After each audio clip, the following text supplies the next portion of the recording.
Sophie from France. If you think you've had some misfortune in love, well, I promise my story will make you think your romantic life isn't so bad. But first, please like and subscribe. I was born in a super rich family, and our mansion by the beach looked like a fairy tale castle. I used to play hide and seek in the garden maze with our maids, and my dad bought me a stunning white pony, which I rode all over the huge grounds. Princess, your smile lights up my world, and I will never let you down. He lied big time. When I was in 4th grade, his company was accused of financial fraud. Dad managed to avoid being jailed, but we lost everything. My pony was sold, and we moved to an ordinary house in an average neighborhood. After that, my parents argued every single day, and soon they got divorced. Dad left us and never looked back. He never even sent a card on my birthday. Mom started a new life and started dating another man. I had no choice but to move on too, and I quickly made friends with kids in my new neighborhood. Although I enjoyed playing with them, I struggled to come up with ideas for games, so I preferred to follow the rest. One of the kids, Tom, was a natural leader. He often told us what to do, playing an admiral, a king, or even my future husband. Sophie, when we grow up, you will marry me. Okay. We all played outside till it was dark, and Tom often walked me back home, which was sweet. But over time, his behavior started to get strange. Like once when he had to go visit his grandma for a week, he told me not to play with anyone else while he was gone. We were also in the same class at school, and I loved making friends and joking around with everyone, but it seemed to bother Tom a lot. Sophie, stop being so friendly with everyone. It's annoying.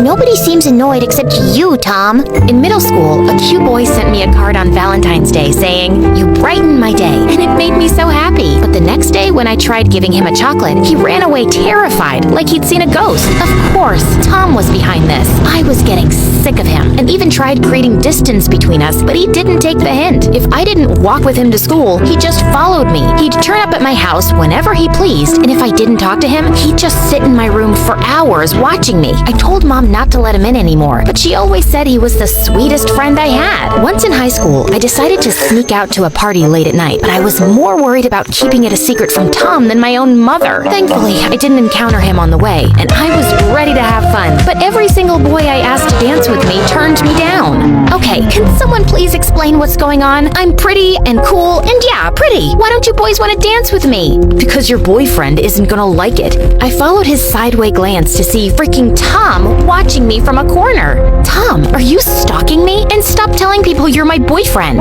It's dangerous for you to be out alone so late, so of course I followed you. And I never said I'm your boyfriend. I'm your fiance. You accepted my proposal, remember? We were 9 years old. Listen, we are not dating or engaged, and I don't need your protection. You need to back off. I'm warning you. I should have stopped this nonsense a long time ago. But to be honest, I was a bit scared of Tom. But now, I really needed to send him a clear message that I was not his property. So the next day, I asked the strongest guy in school to date me. It started out well, but on the 3rd day, my boyfriend disappeared. He broke up with me on the phone and didn't come to school. And soon, I heard he'd left the city. Now, I was officially untouchable. Although I was furious with Tom, I still cared about him, and he obviously needed help. Listen, Tom, you're my friend, and I think you really need therapy. You seem to be obsessed with me.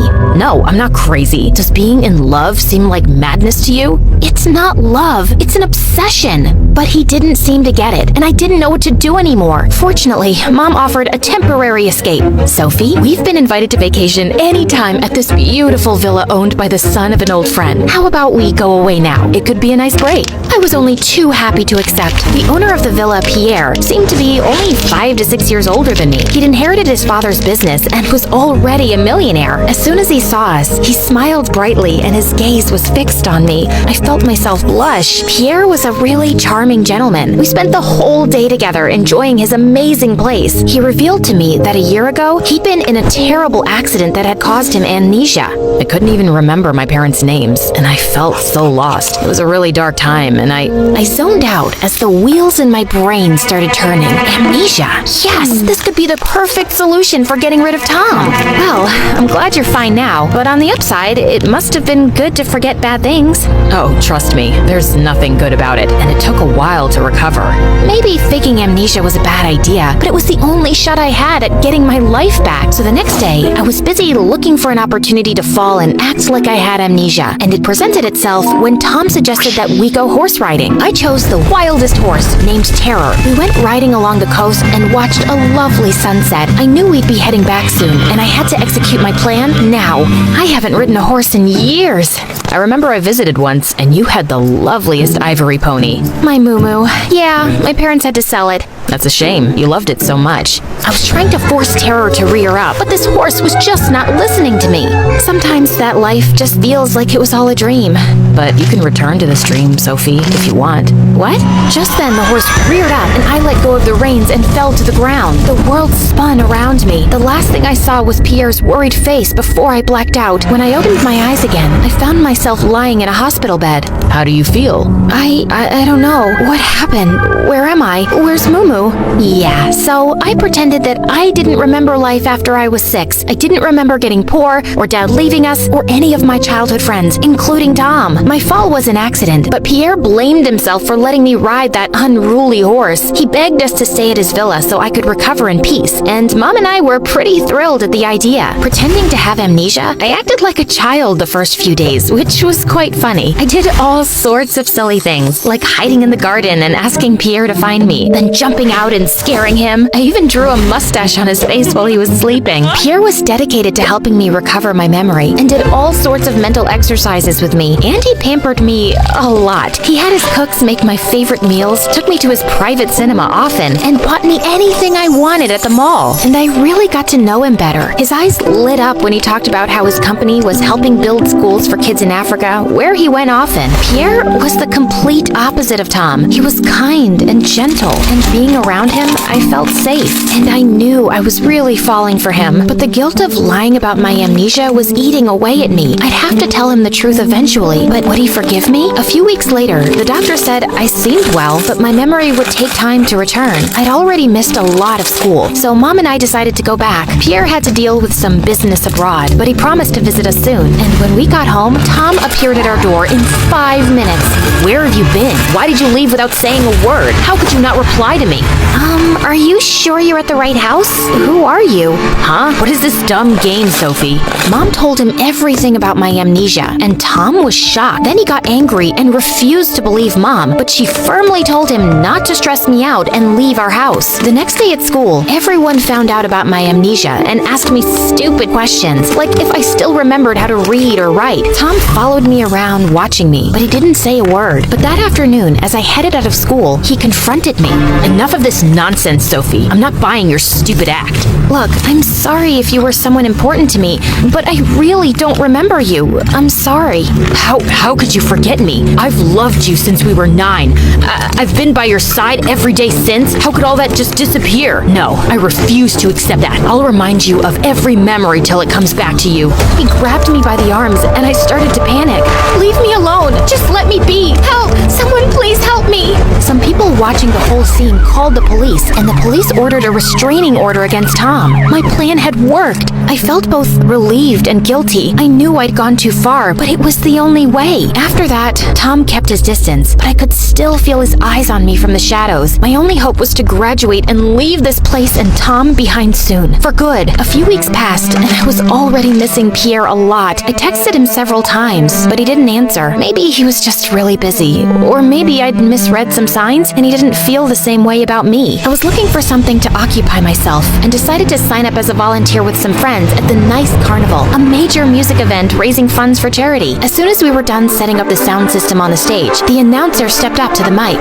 Before we start the performances, I'd like everyone to welcome up our generous sponsor who's made this event possible and donated $10 million to our purpose. Give him a great round of applause. Mr. Pierre with his lovely fiancée Beth.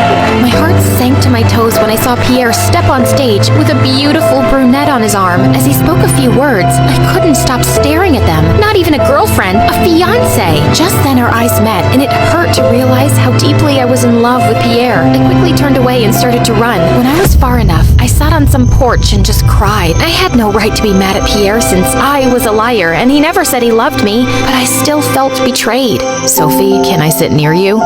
Yes, Tom. That guy on stage, I saw how you looked at him. You're in love with him, aren't met you. Suddenly, I just broke down and told him everything, how I'd been scared of him and faked my amnesia. Tom, I never said you were crazy, but your behavior isn't okay, and you made me feel suffocated. I know I've been a little intense, but it's only because I care about you so much, Sophie. I've loved you since the first time I met you. But caring about someone doesn't mean not respecting their boundaries, and you can't force someone to love you back. You can't hold on to an obsession for years and expect it to turn into a healthy relationship. I know you're right, but I don't know what to do, Soph. I can't help how I feel. That's why I think therapy could help you, Tom. You really deserve to be happy, but it can't be at the expense of someone else's well-being. You need to learn to let go and move on. Tom promised that he'd try therapy, and I felt like someday we could be friends again. Pierre's calls and texts were endless, but I refused to answer them. But one day, a strange sound caught my attention. It was a helicopter landing in the fields behind our house, and Pierre came out of it.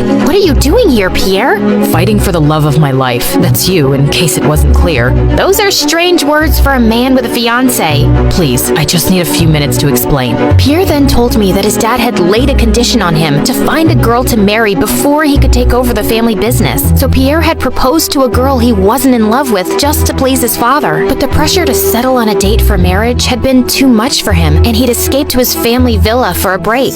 That's when I met you, Sophie, and everything changed. I realized that I'd made a huge mistake. When you left, I went back and ended things with my ex-fiancé. We had committed to the nice carnival as a couple, so we decided to go through with it together. I know I should have answered your texts or told you earlier, but I was scared of losing you. I wanted to explain everything after it was over. Pierre, I don't know what to say. Say you'll forgive me, Sophie, and give me a chance to make it up to you. Before that, I need to tell you something too, and you may not want to talk to me after this. I told him the plain truth about Tom and my fake amnesia. The worst part is that I knew you really suffered because of amnesia, and faking it was completely out of line. I'm so sorry, Pierre. Is that stalker still bothering you? No, I've dealt with it. He's going to get therapy, and wait, why are you laughing? I can't believe you put on an act for weeks. You should look into a career as an actress. We both burst out laughing like crazy. When we finally caught our breath, he took my hand and kissed me.